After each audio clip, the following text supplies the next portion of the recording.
அல்லாஹு ரப்புல் ஆலமீன் ஒரு சிலரை விசாரிக்கிற முறையை பற்றி ரசூலுல்லாஹி ஸல்லல்லாஹு அலைஹி வஸல்லம் சொன்னார்.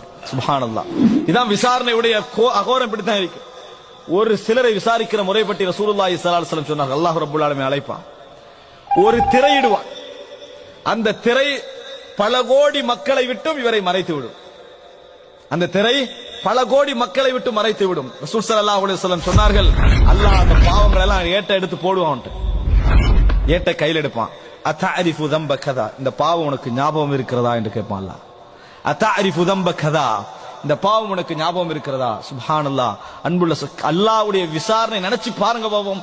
அந்த நிமிடத்துல நம்ம தப்பு வைக்க எந்த சந்தர்ப்பம் இல்லைன்னா எப்படி இருக்கும்? அத்தஅரிஃபு தம்ப கதா, அல்லாஹ் கேட்டுக்கொண்ட ரசூல் அங்க சொல்றாங்க, என்ன பதில் சொல்வார் தெரியுமா? ஐ நஅம் ரப்பி, ஐ நஅம் ரப்பி, இறைவா தெரியும், ஏற்றுக்கொள்றேன். ஹத்தா இதா கர்ரரஹு பிதுனூபிஹி, ஒவ்வொரு பாவமா சொல்லி சொல்லி அவனை ஏற்றுக்கொள்ள வைப்பான்ல. ஞாபகம் இருக்கிறதா, ஞாபகம் இருக்கிறதா, ஞாபகம் இருக்கிறதா, ஏற்றுக்கொள்கிறாயா, ஏற்றுக்கொள்கிறாய் என்று சொல்லிட்டே வருவான். அவ எந்த அளவுக்கு அல்லாஹ் அந்த விசாரிப்பான் தெரியுமா? வரஆ ஃபீ நஃப்ஸிஹி அன்னஹு ஹலக், நான் நரகவாதிதான் என்று முடிவெடுத்து, நான் நரகவாதிதான், நான் நரகத்துக்குரியவன் தான் என்கின்ற முடிவுக்கு அவன் என்ன செஞ்சிருவான்? போய்விடுவான். அந்த நேரத்தில் அல்லாஹு தஆலா சொல்வான், சதர்துஹா அலைக ஃபித் துன்யா, உலகத்திலேயே நான் உனக்கு இந்த பாவங்களை மறைத்தேன், மக்களை விட்டு உன்னை என்ன செஞ்சிட்டேன்? மூடிவிட்டேன்.